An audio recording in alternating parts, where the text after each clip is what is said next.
Okay,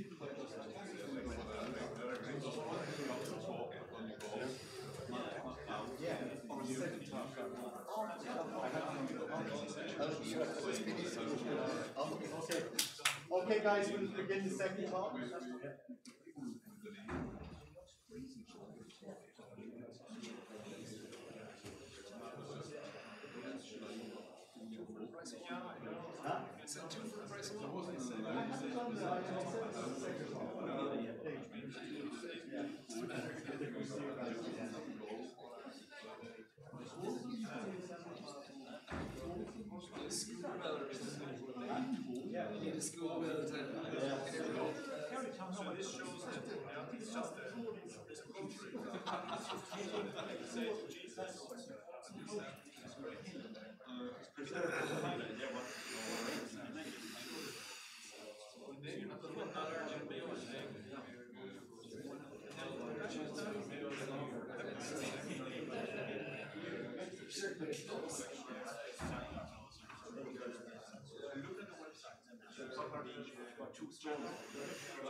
Sorry, no problem.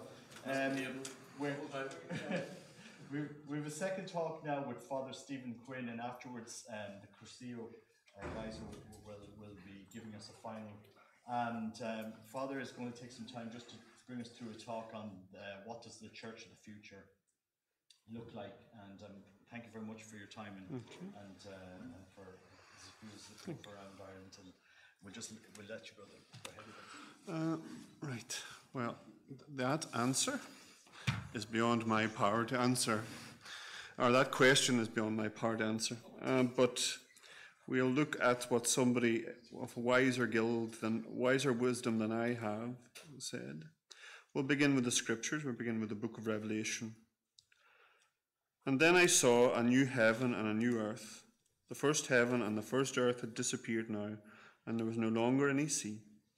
I saw the holy city, a new Jerusalem, coming down from God out of heaven, as beautiful as a bride all dressed to meet her husband. And then I heard a loud voice say from the throne, "Do you see this city? Here God lives among men. He will make his home among them, and they will be his people, and he will be their God. And his name is God with them. He will wipe away all tears from their eyes, and there will be no more death, no more mourning or sadness. The world is past and gone." Then the one sitting on the throne spoke. "Now I am making the whole of creation new," he said. "Write this, that what I am saying is sure and will come true." And he said, "It is already done. I am the Alpha and the Omega, the beginning and the end, and I will give water from the well of life free to anyone who is thirsty. It is the rightful inheritance of the one who proves victorious. I will be his God, and he will be a son to me." The word of the Lord. Thanks be to God. All right. So we're going to study this question. What does the church of the future look like? Well, there's one place to begin, certainly in modern times, and that's the Second Vatican Council. Now, part of the problem with talks like this is that people are so unfamiliar with the issues and the wider developments and the whole history of what happened in the 20th century. Okay? But let me just say, if you don't know, that the Second Vatican Council is maybe the most climactic and eventful thing in Catholicism in 500 years. The Second Vatican Council initiated more changes to the life of the Church than the previous 500 years to it, since the Council of Trent, which finished in 1565.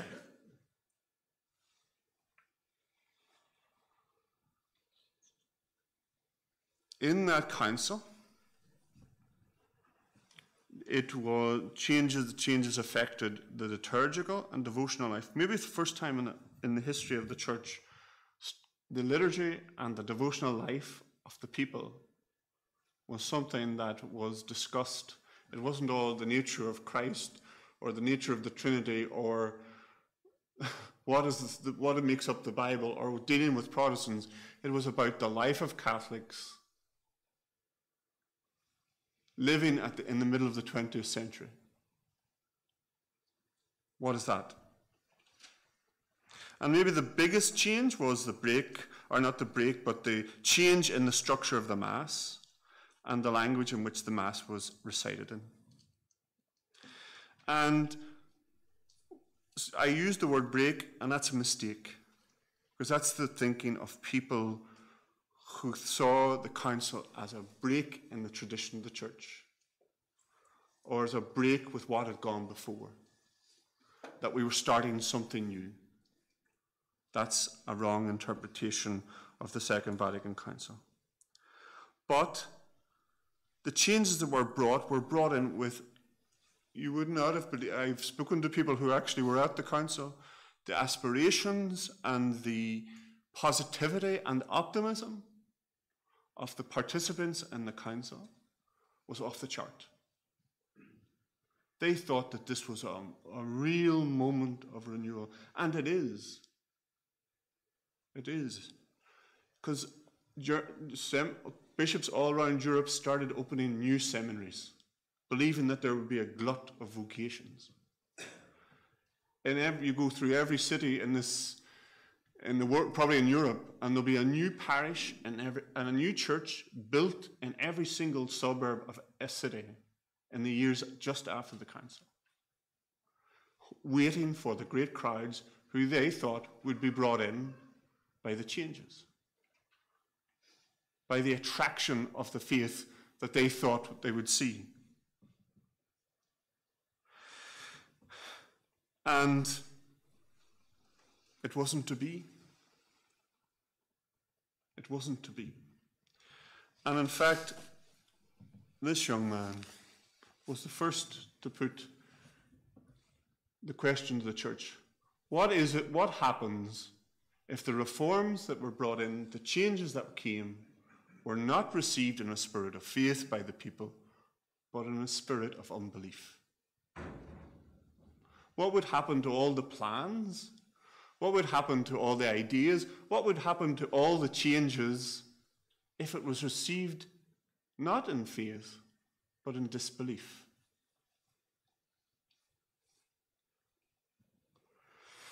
And this young priest cannot be, his role in the council this of course is Joseph Ratzinger. This is him teaching in 1952 in Freising in the seminary. This young man was handpicked by the Archbishop of Cologne to be his advisor to the Vatican Council. And this young man helped in the preparation of documents that brought in the changes that were seen by the Council. But by 1968-69, Ratzinger had started to reevaluate how this council was being received, what was going on. And he said, or he posed the question, he acknowledged that we were living at a time of tremendous turning point. We are living in a time of the evolution of mankind. But is that for the good or is it for the bad? Is that a positive step forward or a negative step forward? And he posed this question in 1969 in a Christmas address on the radio in Germany.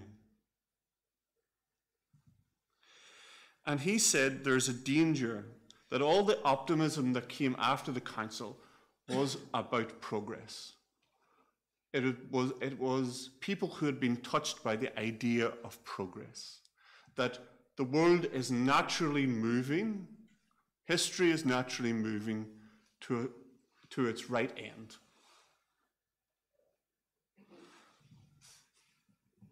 And that's an extraordinarily powerful idea in society, that somehow the world, by positive contributions by human beings, it's moving to its right end.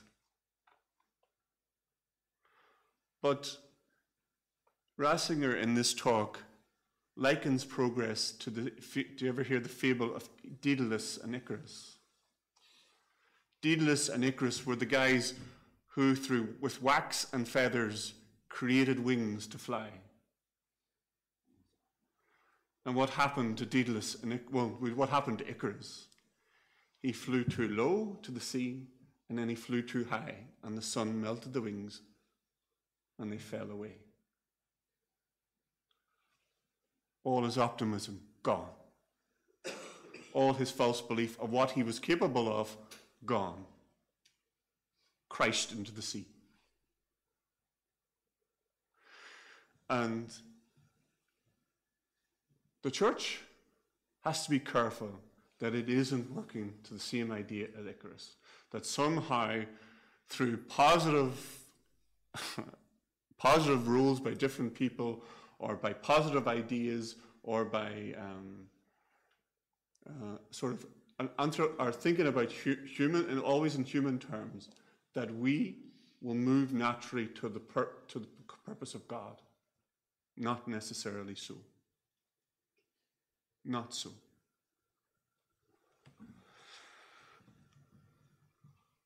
Science and technology have done extraordinary things in the last 60 years, but since the Vatican Council, nearly 70 years since the Vatican Council, science and technology have taken humanity to a point that literally the whole of life stands in a test tube. All of life stands within its power. And when life has got to that point, where is God? Where is faith? Where is hope? Where is charity in a situation where you are believing that by a positive role by humanity will lead to a positive end? All optimism, progression can be an illusion and a delusion of man's own power. Profoundly dangerous. The world can go its own way, but the church, as church, we can never go there.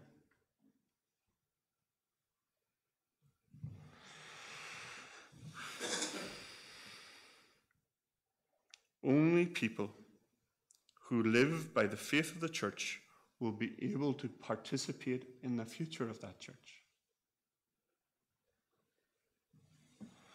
Only people, as Benedict or Ratzinger says, the future of the church can and will issue from those whose roots are deep and who live the fullness of their faith. It will not issue from those who accommodate themselves merely to the passing moment, or from those who merely criticize others and assume that they themselves are infallible measuring rods. Nor will it issue from those who take the easier road, who sidestep the passion of faith, declaring false and obsolete, tyrannous and legalistic all that makes demands upon men, and hurts them and compels them to sacrifice themselves.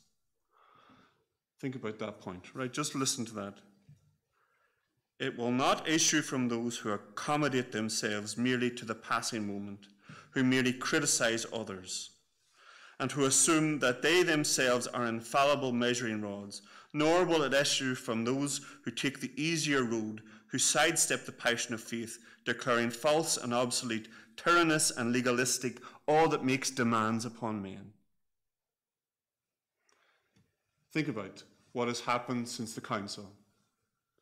Every single demand that the church makes on you as an individual, upon your life, upon you, the living of your life in terms of the moral point, in terms of your moral life, and upon your soul. Every issue that impinges upon human life has been, the church's teaching has been attacked. Everything that makes a demand on you has been described as archaeological, out of step, out of time. Think of all the issues: marriage, contraception, abortion, homosexuality.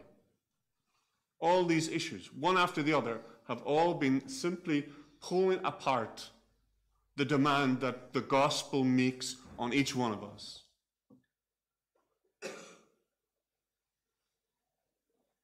Profoundly dangerous.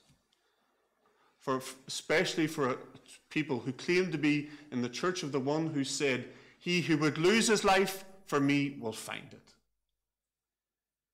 Will find it by losing it.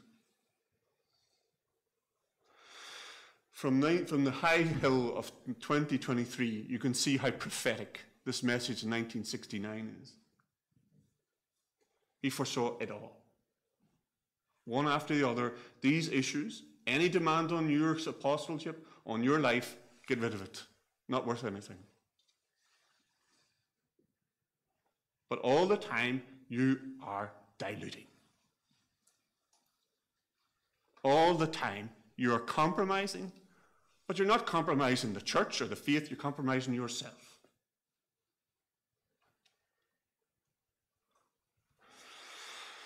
The next issue he points to, and it's a critical one,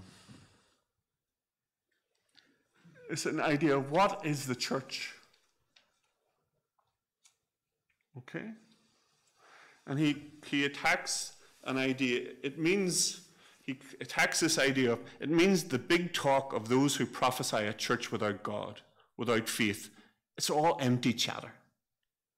We have no need of a church that celebrates a cult of action and political prayers. It is utterly superfluous, therefore. It will destroy itself. What will remain is the church of Jesus Christ, the church that believes in God who became man and promises life beyond death. What has the church been engaged in the last 50 to 60 years? An internecine civil war over who's going to have power.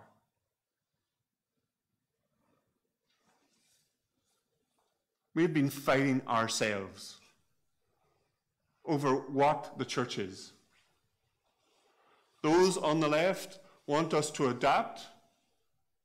Those on the right want to send us back into the past. Neither of them are the right answer, because you're not looking for who and where Christ is.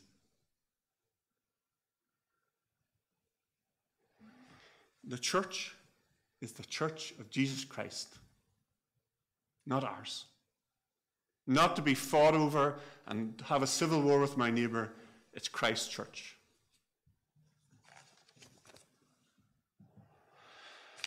And then he goes to the priesthood. And following from an idea of the church as a sort of a social body or a social action group, the kind of priest who is no more than a social worker can be replaced by a psychotherapist and other specialists. But the priest who is no specialist, who does not stand on the sidelines watching the game, giving official advice, but in the name of God places himself at the disposal of men, who is beside them in their sorrows and in their joys, in their hope and in their fear, such a priest will certainly be needed in the future. Since the council, we have been in a not only the part of the struggle is an identity crisis in the priesthood. What is a priest and what is he for? But the answer is radically simple. It's radically straightforward. It's laid out for you in the gospel. And to be honest, Pope Francis sets it out for you. Sets it out for us. It is to be a field hospital for sick and fevered humanity. That's what the priesthood's for.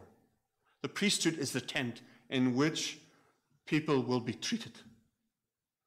The priest throws himself into the issues of the people who come and see him. He goes out to meet people in their situation. He throws himself into the everyday reality of a human being, of each and every human being. And he wants to make Christ present in that reality. That's what a priest is for. And until we hold that notion firm, it's not about handing over whatever to the laity. It's not about running parish councils. It's not about running synodal councils. It's not about financial councils. It's not about me not doing this or not doing that. It's about me representing Jesus Christ for his people. Persona Christi caput, in Christ the head.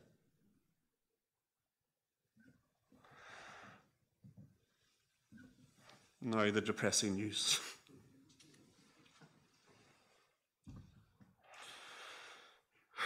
Right.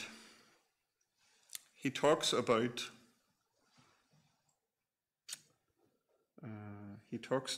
about what the church will be like that emerges out of these battles and crises and the various things that are going on.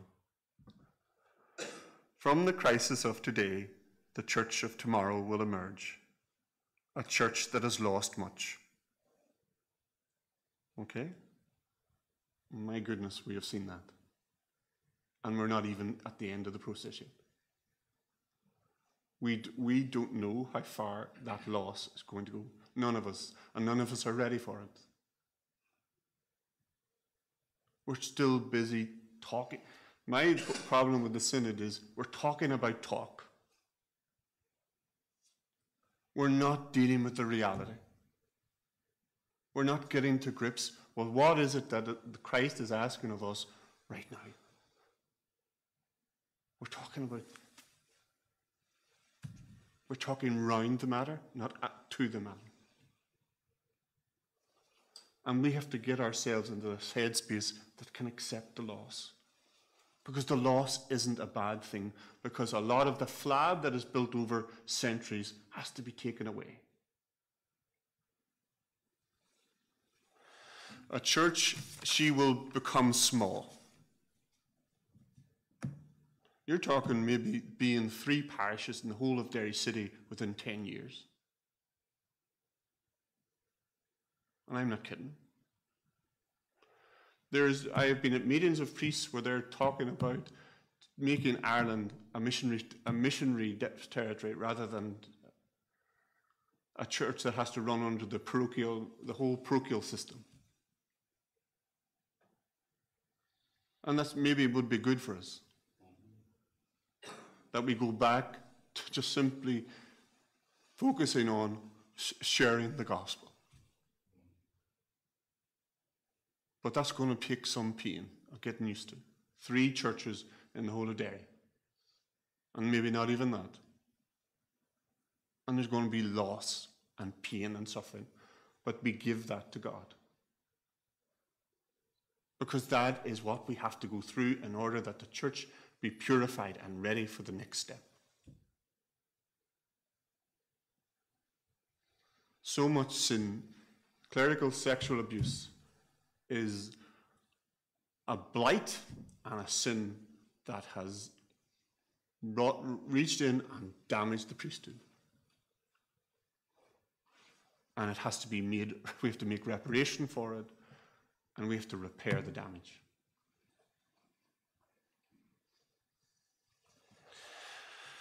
Okay.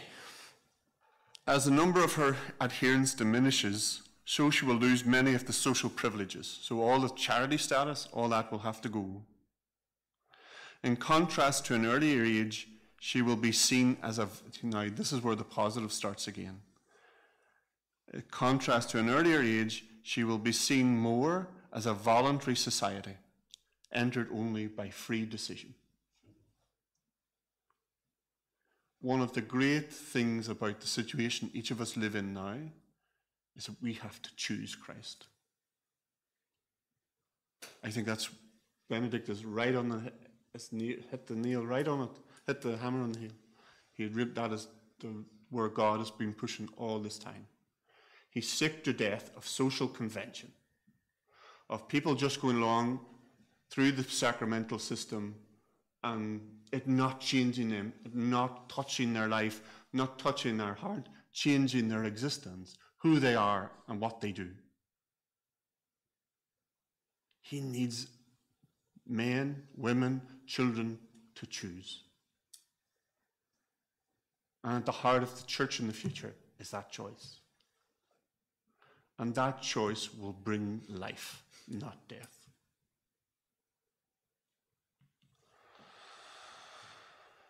Okay.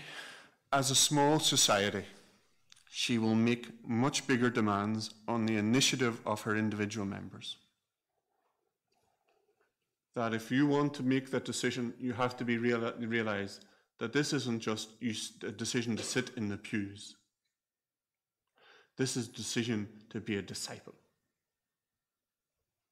To be a disciple of Jesus Christ. And that you hear what did he said to his disciples in the Sea of Galilee? Feed my lambs. Be fishers of men. Go and win men and women for Christ. You people in this room will meet more people than I ever will. You have more opportunity to save souls than I ever will have. There will be people who won't be on the same guard as when they see me coming. But you have to choose to be it. You have to choose to be a disciple. You have to choose to fish for men and women.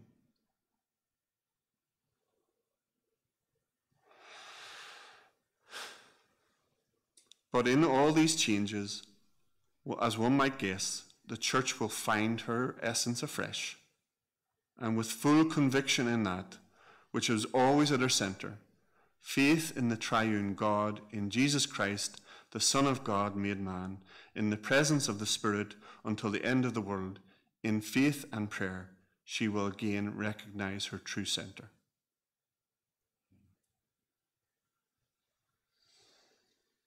That is it. To me, that is the whole point. That somewhere along the line, in our arguments with ourselves, in our not dealing with the real issues at our hand, we have lost track of him. We have lost track of the face of Jesus Christ, who he is, his identity, his mission, his death for us, his rising to life for us. We've lost track.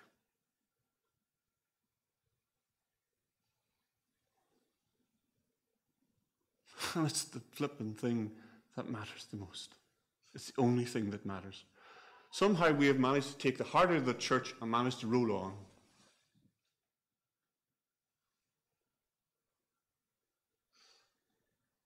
And it's not that this is conscious or deliberate or somebody's default. This is just because we have been involved in a battle. We have been involved in all these changes that we didn't know the purpose of. We didn't focus on what they were about. We didn't focus on that the central mission of the Second Vatican Council was not to change the liturgy, but was that we ourselves be changed. Be changed.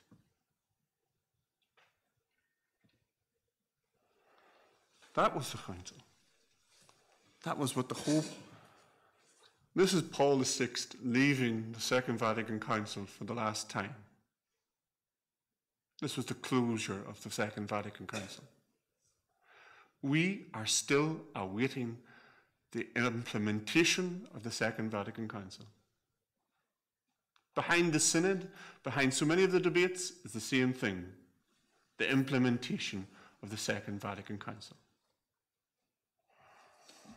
And I'll tell you what the Council is simply asking of us. This is a document, Gaudium et Spes, okay? And it's the constitution of the church in the modern world. This is what the church is asked to do in the modern world. The truth is that only in the mystery of the incarnate word does the mystery of man, the mystery of each one of us, take on light. For Adam, the first man, was a figure of him who was to come, namely Christ the Lord. Christ, the final Adam, by the revelation of the mystery of the Father and his love, fully reveals man to man himself and makes his supreme calling clear. It is not surprising then that in him all the aforementioned truths find their root and attain their crown. That simply is saying that Jesus Christ, by coming and living amongst us as Son of God, his mission, his death on the cross, his descent into hell, his resurrection and ascension, that existence profoundly touches who I am and how I live, if I choose to follow him. That every moment of my life is touched by the mystery of Jesus Christ. It all matters. It all reaches out and wants to live again in me. He wants to live in me. You were talking about prayer before I came in. What is that but simply Christ coming and dwelling and taking up his residence in our souls?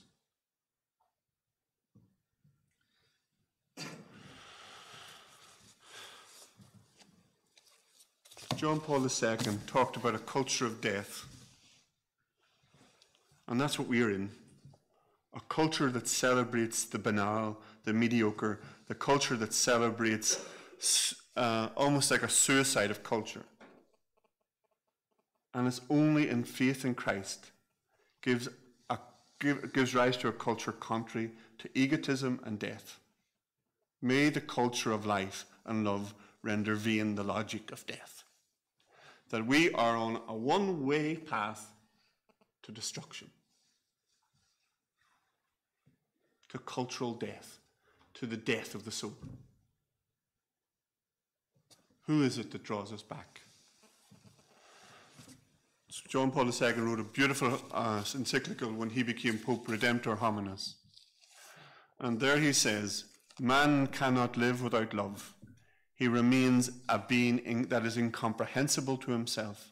His life is senseless if love is not revealed to him, if he does not encounter love, if he does not experience it and make it his own, if he does not participate intimately in it. That in your life, you must seek the face of Christ. You must seek to know him for who he is. You must seek to fall in love with him. Christ alone will reveal your life to you. He will give you the mission that he asks of you. Not some synod, not some bishop. Christ will speak your mission to you because he's already spoken it in your heart.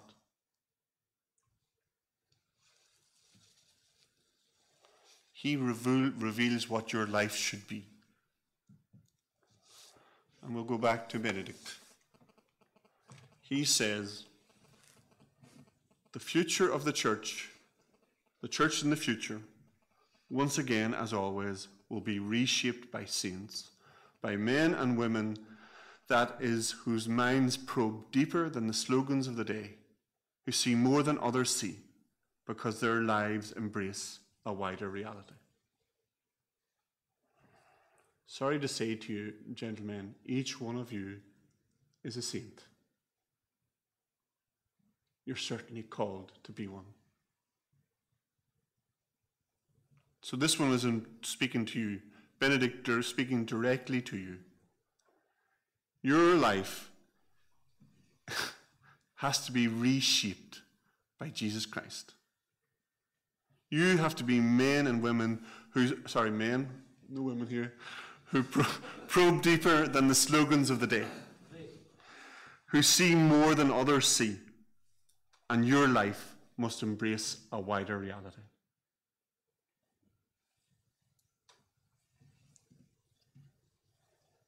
That's the choice.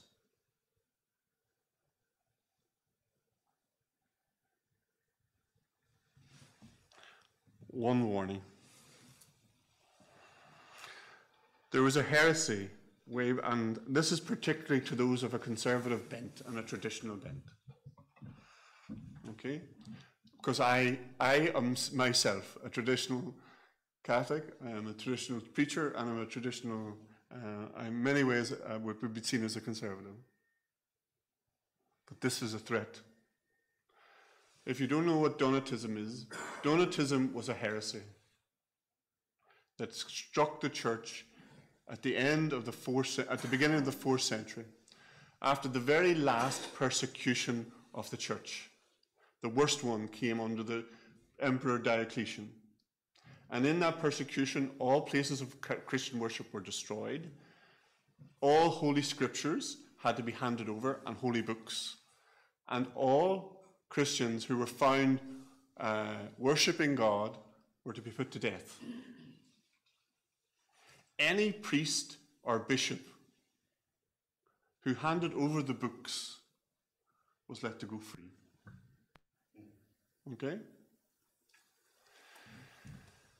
The word for traitor comes from the word to hand over book. So, there were a number of bishops in North Africa who handed over the books to the authorities and ran away. When the crisis abated, there were those who said that their sacraments, the sacraments of those bishops, of those priests who betrayed the church at that moment, are no longer valid. That group wanted to go back to purer days, happier days, before the persecution. Do you see what I'm getting at? And Donatism is alive and well. And it is a threat. It's a threat to a schism in the church. It's a threat to heresy. It's a threat to our serious falling out. We must know that even in those who we disagree with, and bishops who we fall out with, that they have valid orders, and they teach in Christ's name, and are ordained as Christ's, as persona Christi.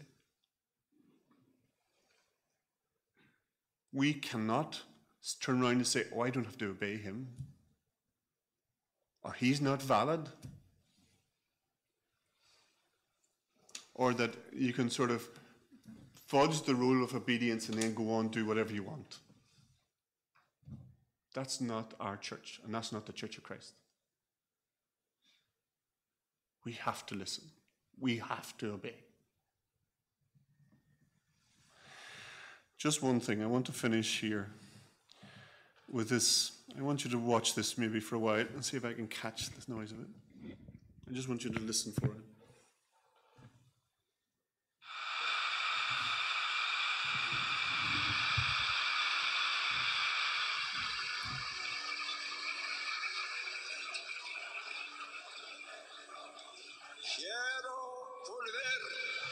repetir a los jóvenes chilenos: asumid vuestras responsabilidades. Estad dispuestos, animados por la fe en el Señor, a dar razón de vuestra esperanza. Vuestra mirada atenta al mundo y a las realidades sociales, así como vuestro genuino sentido crítico que os ha de llevar a analizar y valorar juiciosamente las condiciones actuales de vuestro país, no pueden agotarse en la simple denuncia de los males existentes.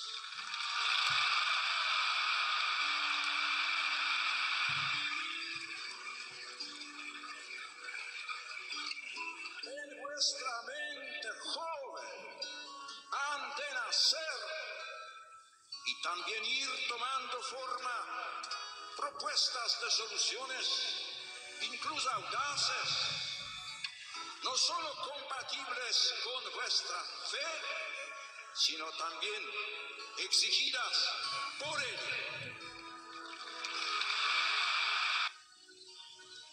Jóvenes chilenos, no tengáis miedo de mirarlo a él. Mirad al Señor. ¿Qué veis? ¿Es solo un hombre sabio? No, es más que eso. ¿Es un profeta? Sí, pero es más aún. Es un reformador social, mucho más que un reformador, mucho más.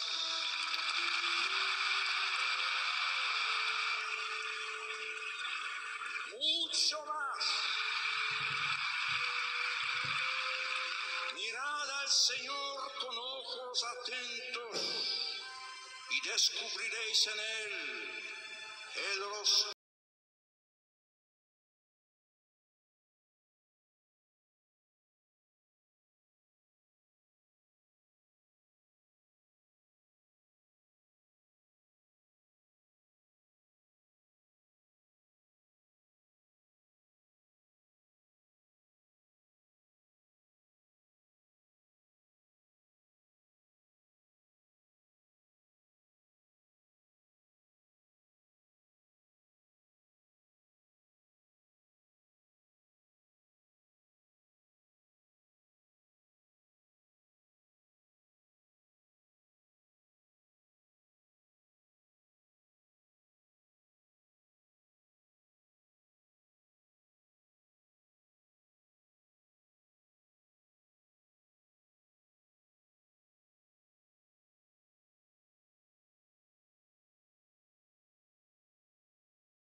Buscadla y aliadla, en quien no solo da la vida, sino en quien es la vida misma. Él.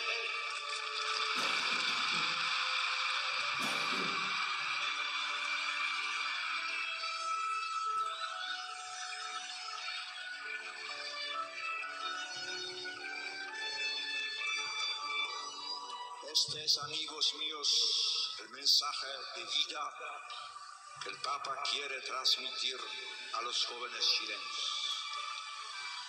Buscad a Cristo, mirad a Cristo, vivid en Cristo.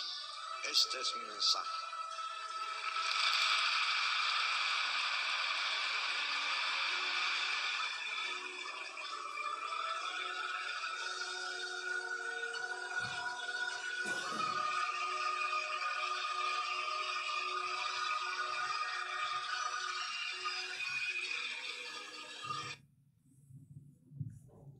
Where Christ touches, life bursts forth. Live in Christ. That's the future of the church. That's the only future. Apart from him, there is only death.